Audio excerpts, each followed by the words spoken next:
नमस्कार, आप देख रहे हैं सच आरडी न्यूज। यूपी के सीएम योगी आदित्यनाथ ने समाजवादी पार्टी पर हमला बोलते हुए कहा, जो कांग्रेस है वही समाजवादी पार्टी भी है। बाबा साहब के द्वारा गौरवशाली भारत के निर्माण की जो नींव रखी गई थी, हमारी सरकार सुनिश्चित किया है कि बाबा साहब का चित्र हर सरकारी कार्यालय में लगना चाहिए। देखिए इस पूरी रिपोर्ट में। याद करिए, कन्नौज के मेडिकल कॉलेज का नामकरण बाबा साहब डॉक्टर भीमराव अंबेडकर के नाम पे था।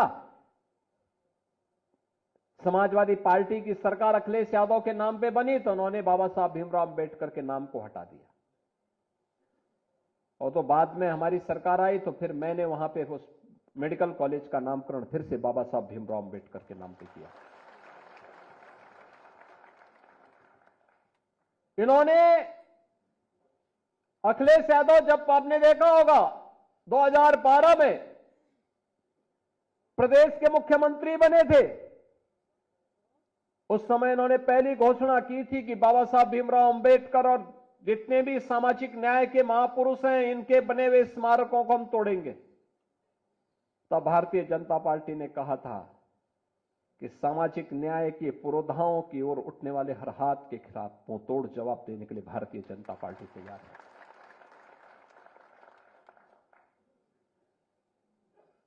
और आज मुझे प्रसन्नता है कि आदरणीय प्रधानमंत्री जी की प्रेरणा से लखनऊ में हम बाबा साहब भीमराव अंबेडकर का भी एक भव्य स्मारक और एक अच्छा सांस्कृतिक केंद्र का निर्माण कर रहे हैं। बहुत शीघ्र इसको हम लोग वहां बनाने जा रहे हैं। बहनों और भाइयों, जिनका पूरा जीवन देश के लिए समर्पित था, जिन्होंने एक एक श्वास देश के लिए जिया हो, जिन्होंने देश के लिए अपना एक एक पल जिया हो, ऐसे महापुरुषों का सम्मान रखना हमारा दायित्व बनता है। और उस दायित्व के अंतर्गत हम सब मिलकर के आज इस अभियान के साथ जुड़े हैं कि बाबा साहब भीमराव अंबेडकर और सामाजिक न्याय के लिए कार्य करने वाले उन सभी महापुरुषों को सम्मान मिलना चाहिए। और उसी अभियान के क्रम में आज भारतीय जनता पार्टी ने आदरणीय प्रधानमंत्री जी की प्रेरणा से 11 जनवरी से 25 जनवरी के इस पूरे एक पखवाड़े को मेरा संविधान मेरा स्वाभिमान के नाम पर चलाने का काम किया है। शासन की हर सुविधा का लाभ जो आज प्राप्त हो रहा है, यह लाभ वही है जिसकी नींव देश के संविधान को बनाते समय बाबा साहब भीमराव अंबेडकर ने रख दी थी।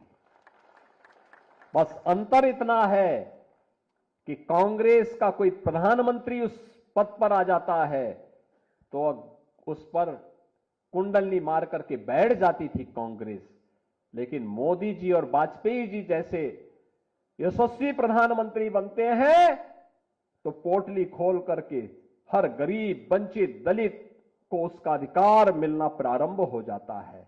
और आज ये अधिकार जो मिल रहा है, ये उसी भाव के साथ दिया जा रहा है, उसी भाव के साथ दिया जा रहा है।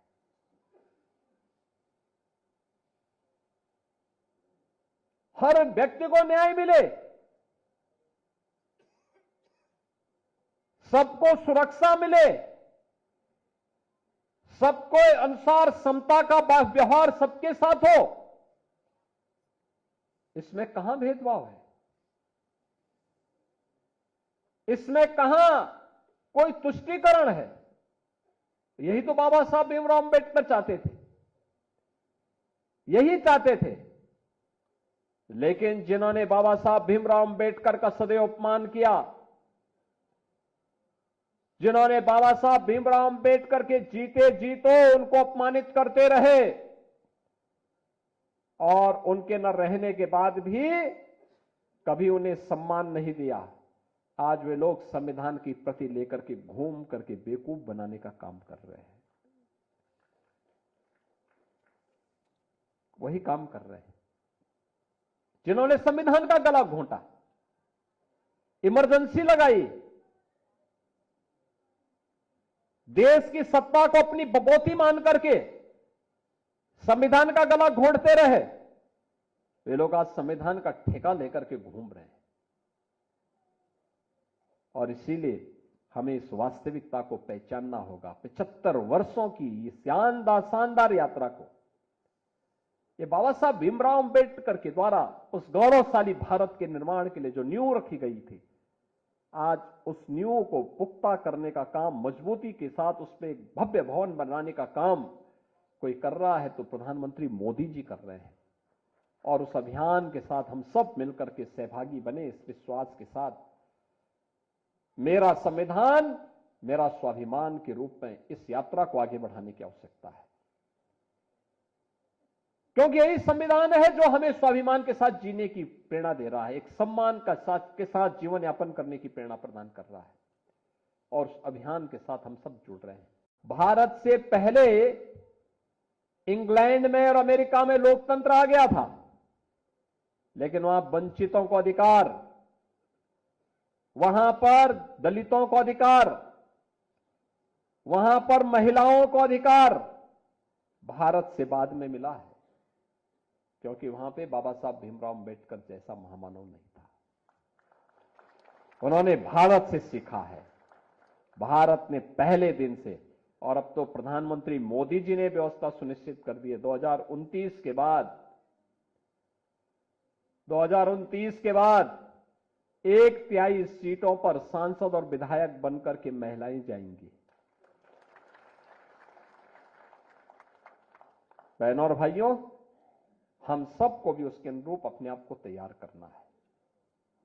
बाबा साहब भीमराव अंबेडकर हमेशा इस बारे में कहते थे दलितों से कि बच्चों को खूब पढ़ाओ लिखाओ,